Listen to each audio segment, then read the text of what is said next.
So something is definitely wrong between Kourtney Kardashian and Travis Barker. This isn't just a marriage issue anymore. It feels more like a quiet form of control. In the latest episode of The Kardashians, they traveled to New Orleans for the Super Bowl. Travis organized a 5K charity run. Kourtney said she wasn't feeling well, but Travis still pulled her onto the track. On camera, she's practically being dragged forward. Every "I'm sorry" and "it's okay" that came out of her mouth felt rehearsed, when like the reflex of someone who's learned to survive under soft pressure. Later, Travis told the media, "She asked me to pull her," but the footage shows something else. Kourtney didn't look happy. She didn't even seem free to speak her truth. Some fans said she looked like she was complying, not participating. Others pointed out something deeper. Months ago, in an interview, she mentioned postpartum pain and complications during cervical recovery. That might have been the real reason she didn't want to run. If this were just one argument, it might be nothing. But across the entire season, the same pattern keeps repeating.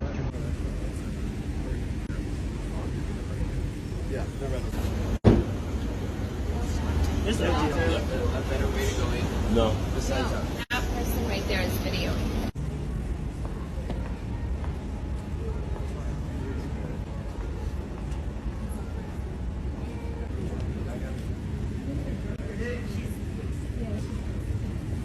Tell her, she was like, "I can't believe you're wearing a mask. I am horrified that you're wearing a mask." So you didn't like the mask? The mask was the look. She can pay for it and I can borrow it. He is such a fucking asshole. Wow. How are you? You brought a cheesecake. I did. Are you have so it. excited? Happy early 3 birthday. forks. Thank you. I brought 2 of them, actually. Wait, Matt? Only good thing about it is Hang the on. ice Oh, cream. actually, can you get an emergency ice cream? Stat 911. How could they give us this ice cream? Or cheesecake with no ice cream. And what does the thing on the back do? Is that a backpack? What's the bag? Hermes. This is gorgeous. You want to try it? You had me at hello. It's just that It's sometimes probably too small. this outfit, this whole outfit. Wow. How great is this? And we're in Paris. Did I ever tell you the story of what my mom did to me at my first ever fashion photo shoot? So it was with Karl Lagerfeld, and I was Ricardo Tisi. 9 months pregnant with North, like 8.5 months pregnant, but looked huge. And we were at the Met Ball when I went in the floral dress, and Kareen Rotfield was sitting at the table next to me and goes, "Would you ever do a photo shoot?" And I said, "Well, I'm gonna give birth in like a couple, like a month, so it would have to be soon." She goes, "Can you leave with me tomorrow? I'll go to Paris. Carl will shoot it." And I said, "Okay, oh my God." We're going to his studio. And we're going to Carl's studio. All my girlfriends then start saying, oh my God, you're shooting with Karl Lagerfeld. The first time Carl ever does a shoot with someone, he brings them a purse. All my friends are like, "What bag do you think he's gonna get you?" Oh my God, he does a thing with the models. I go up and I show up at my shoot and I'm so pregnant and I have no makeup on, and now I'm dressed for my first look and I come out to shoot with Carl. And in walks my mom in like 80s Chanel boots to here. Jod purse, with the suede thing, Chanel Jod purse, Chanel blazer with the buckles, with this, Chanel glasses, Chanel hoops. The gloves with I think the she no. wore a hat, gloves with a no thing, a bag, a backpack, like you would have thought she was Linda Evangelista with the ad with all the Chanel necklaces. Tons of the Rings, chains. and Carl was like, Carl lost his mind. oh, so then at the end of the shoot, he's like, "This has been so much fun." And he has something behind his back and da-da-da, "It's been such a pleasure, blah, blah, blah. So I have a gift for you, Chris." He brings out a one of one, not even finished, from the runway, white Lego clutch with black rhinestones all over it. I burst into tears. And I run in the bathroom and I start crying and I'm like, this bitch called Cece and was like fucking upstaged me at my fucking, first of all, it was my first fashion shoot in the entire world. And so this was my debut and this was like the best of the best. And it's like he didn't know she was coming. So like she he waited for literally her. had it for me.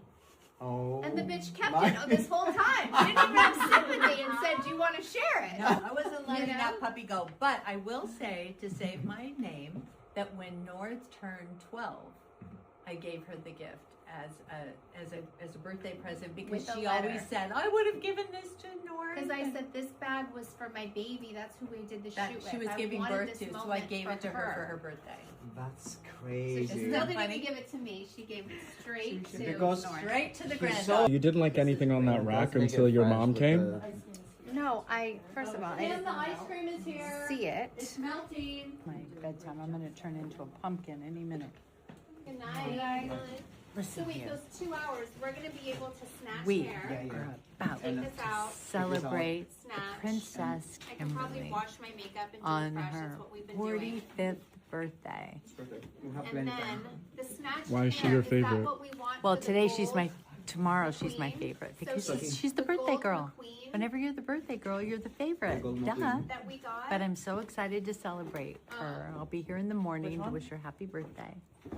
Travis Barker never wanted Courtney. He wanted Kim, and Courtney was just the woman he could get, not the woman he dreamed of. And now the cracks are showing exactly the same way they did with his ex-wife. Drained, exhausted, wearing pajamas all day, losing herself piece by piece beside a man who's emotionally somewhere else. Travis treated Kim like the ultimate fantasy for years, wrote about her, obsessed over her, chased the idea of her. But Kim didn't want him. So what does a man like that do? He picks the closest version he can reach, her sister. And that's the part nobody wants to admit out loud. Courtney stepped into this thinking she was getting a fairy tale rocker romance, only to end up repeating the exact pattern she watched play out before her. A man who's gentle when you fit the fantasy, cold when you don't. A man who romanticizes the unattainable and resents the attainable. A man who punishes you simply for not being the woman he built up in his head. And look at Courtney now. Softer voice, tired eyes. I just want to wear pajamas all day. Withdrawn from the glam she used to love. That's what happens when you love a man who secretly wishes you were someone else. People keep saying, Travis worships her, but obsession isn't the same as devotion. He chased Kim. He settled for Courtney, and settling always turns sour. In the past, have you ever hooked up with Travis Barker? No, I never have.